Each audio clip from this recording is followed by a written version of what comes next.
In this second installment of our podcast on aesthetics in the LGBTQ community, Dr. Somenek addresses the importance of recognizing gender fluidity and understanding what the patient wants and not what clinicians think the patient needs. Managing patient expectations is a large part of ensuring patient satisfaction. I think as members of the aesthetic community, and that's my main job is aesthetics, whether it's facial plastic surgery or whether it's sort of injectables that is helping to improve the shape of the face or related to that. But it brings to the point of gender fluidity. And gender fluidity is something that refers to a change over time in a person's gender expression or their identity. And in some cases, it may be both. So what I mean by that is sort of the outward expression, whether someone feels more feminine. They may carry some outward expressive feminine characteristics. So maybe lipstick or longer hair. But not necessarily identity. They may still identify as a male. So it doesn't always go hand in hand. And I think it's important during the consultation process when you're speaking to somebody to find out ultimately what their goals are. Because not everyone is going to sit in your chair and want to be thrown into a left-sided male aesthetic or a right-sided female aesthetic. They may be a hybrid. They may embrace certain characteristics of femininity on their face or body, and they may embrace some other masculine characteristics. So finding out where they're at is really important at expectation management because, like it or not, we do play a large role, whether it's surgically or non-surgically, in shaping the face and body, depending on what we're doing and what our role is. And understanding those unique characteristics of both genders is essential because you may follow someone over the course of several years and their gender fluidity may fluctuate over time. Between visits, you may see them and they may come one time and they may want their lips done, just for instance. And they may want someone that identifies as a male. He may want some fuller lips because he likes a little bit of a larger lip. Granted, we're always trying to balance facial proportions, so that's kind of goes without saying. However, the next visit, this individual may want sort of a masculinizing, stronger jawline.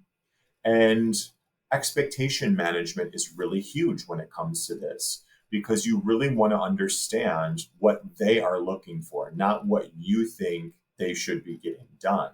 Dr. Somenek explains his approach to visualizing the face and how this aids in recognizing and creating the individualized facial characteristics patients desire. I've been very privileged over the course of probably now 7 or 8 years to have been asked to write several chapters relating to gender-related facial analysis. And I've worked very closely with illustrators that have really helped me to draw out what we really see as generalized characteristics of the male and female aesthetic.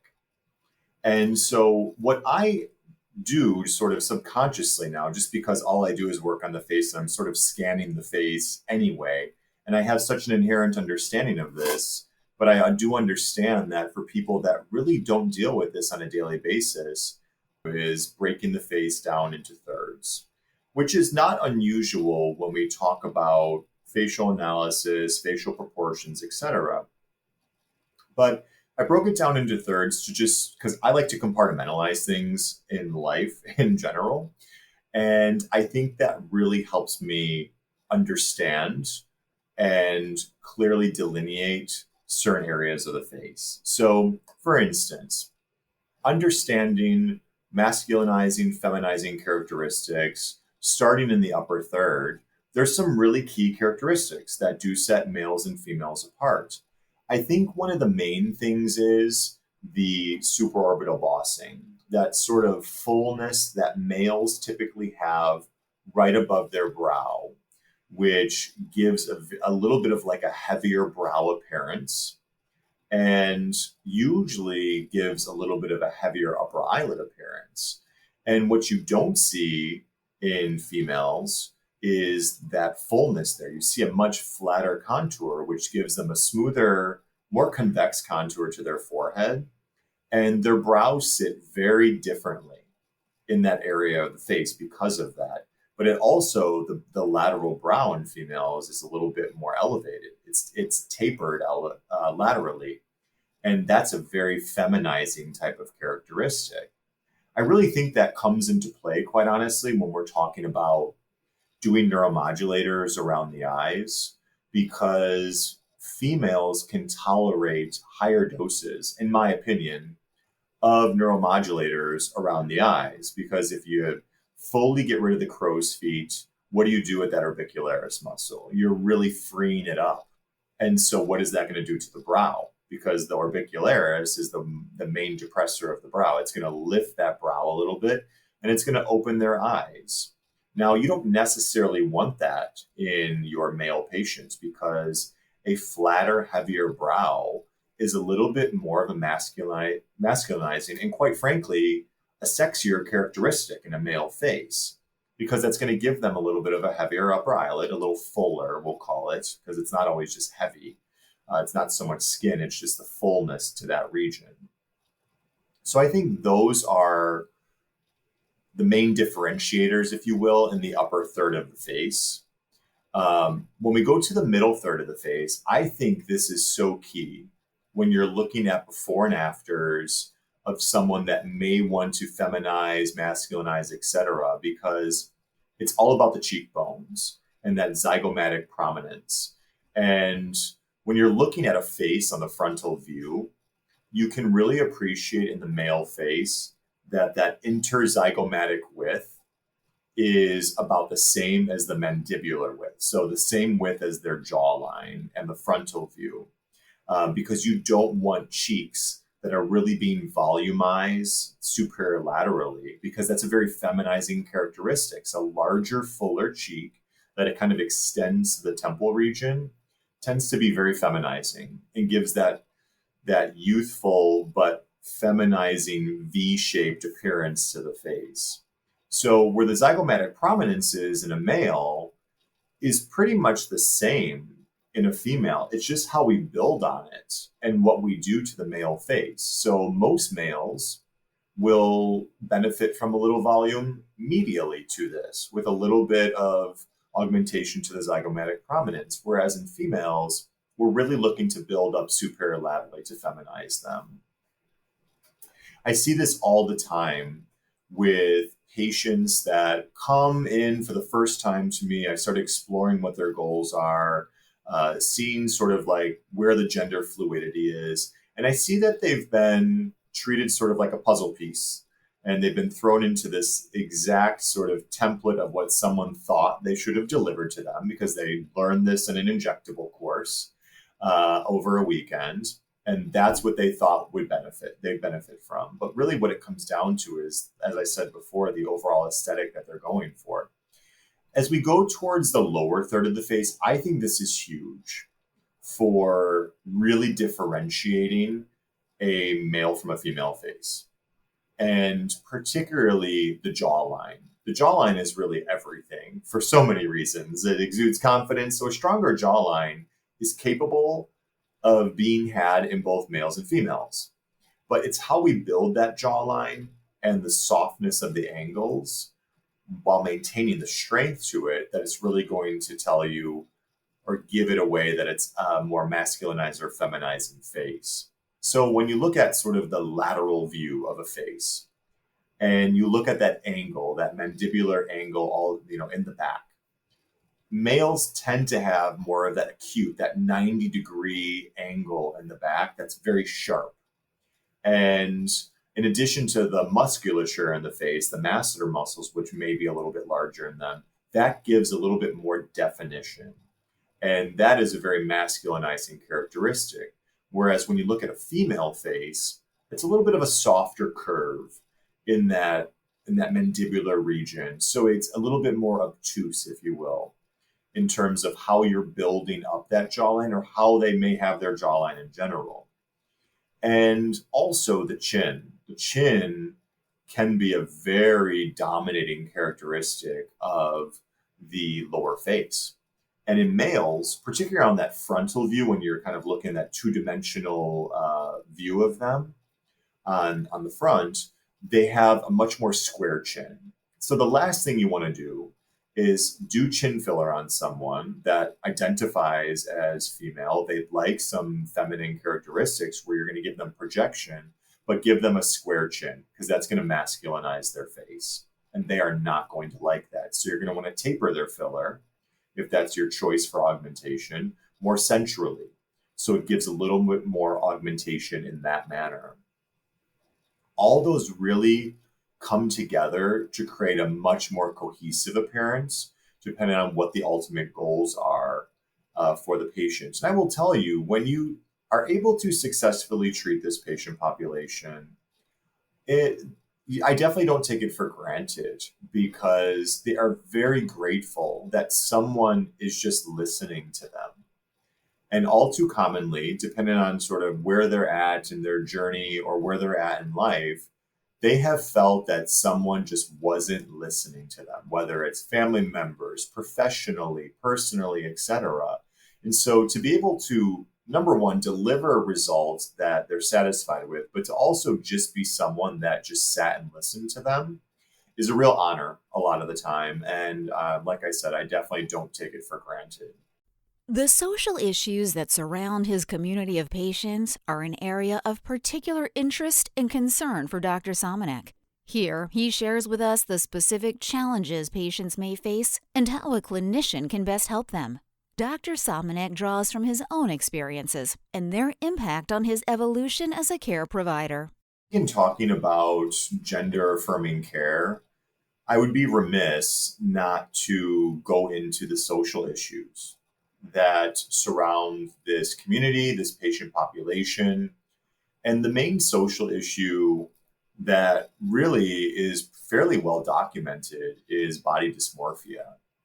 And there's been numerous studies that have been done. I read one particularly that was done at Mass General, which looked at gay men specifically and found a 32% prevalence rate of body dissatisfaction among gay men, which within any population to have almost 1/3 of the population have some form of body dissatisfaction is huge. Now, in addition to body dissatisfaction, eating disorders play a role. They play a very important role in the body dysmorphia that someone may have. And the National Eating Disorder Association did a study. And even though gay males are thought to only represent 5% of the total male population, among males who have eating disorders, 42% identify as gay. So that is a huge disproportion of people that not only have body dissatisfaction, potential body dysmorphia, but also compounded with eating disorders. So these social issues absolutely play a role in terms of how we're going to approach this patient and potentially where the conversation is going to go. Because during the consultation process, I think this is probably the biggest point. You know, you've got them in the door, you've gotten some inclusivity, non-judgment with your staff, with your electronic medical record, with their intake, etc. But where the real work goes in is when you're talking to them during the consultation. Because not only is gender fluidity coming up, it's expectation management. And for better or worse, gay men have become the new face for body dysmorphia in many published studies. And I read this book. I've shared this book with many people because I do think it's a really important book to talk about. It's called The Velvet Rage. And it's by an author named Alan Downs. He is a PhD. And he shares his experience growing up as a gay male. But he also goes a little bit deeper into some of the theories that attempt to explain gay men's complicated relationship with their bodies. And he has a very interesting theory that discusses the milieu where you're told as a young boy that you don't measure up to masculine ideals that are set. So you're not manly enough, you're not this, you're not that. And they feel that they need to overcompensate to hold on to other people's affections, which I thought was so interesting when I read it. And so, with that theory in mind, he discusses the role that shame-based trauma plays in how gay men construct their sense of self. And so many gay men have attempted to hold on to these affections through efforts to perfect their bodies. So I thought that was absolutely fascinating. And I've spoken to many of my gay friends within the community, gay patients, and that's honestly resonated with many of them. And as we know, rejection for sure creates a thirst for acceptance. And so the way that they're able to do that is controlling their body. And that's what really leads a lot of the time to high rates of body dissatisfaction. Going back to the consultation, understanding this, that there is a higher prevalence of body dysmorphia, should really lead you to spend more time on expectation management, understanding the motivations of the visit, and moving forward, setting very clear expectations for not only the treatment that you may be doing, whether that is surgically or non-surgically, but also the expected result, because being transparent with them is, I think, one of the most important factors in delivering overall patient success when it comes to this. Now, there are times where it is clear to me that the patient doesn't have realistic expectations. And again, this doesn't just mean it's only in this community. I don't mean to exclude everyone else, because certainly there are plenty of people that identify as heterosexual that have unrealistic expectations. My point of going into this, though, is that it's a much higher prevalence within this particular patient population and community. And so having a slight heightened awareness of this is really key. Going back to the point of if someone doesn't have realistic expectations, there's a couple ways that you can navigate this. And I have a psychologist within my professional office building. So we're in kind of downtown DC. We are in a building with multiple physicians and specialties.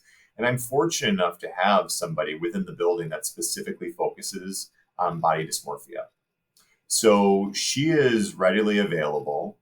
I will tell you, though, that as many times as I give her name out, the amount of follow-up with her is really low.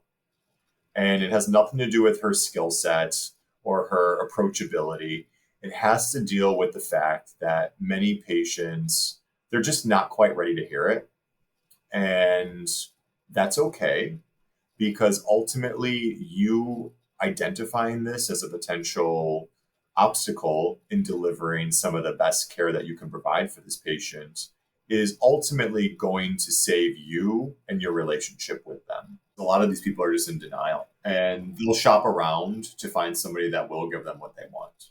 I feel like I've been burned a few times by kind of just like overlooking it, basically.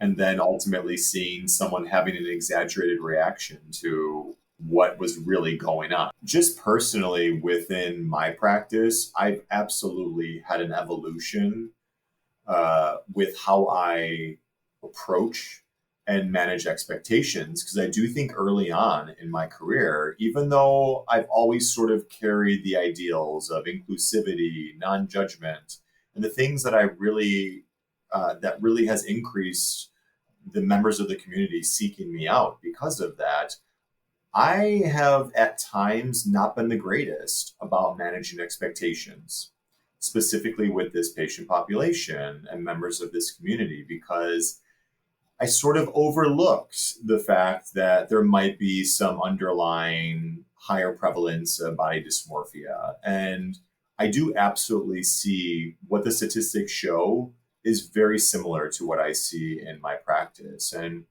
I do feel that in the past, when I haven't managed those expectations, I've seen the manifestation of this dysmorphia where the patient is really reacting and experiencing symptoms that are really out of proportion to what's going on.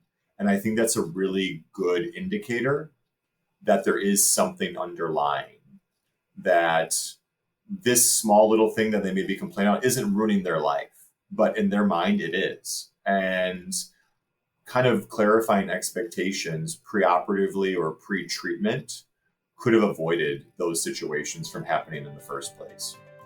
Thanks for listening to this episode of Modern Aesthetics, the podcast.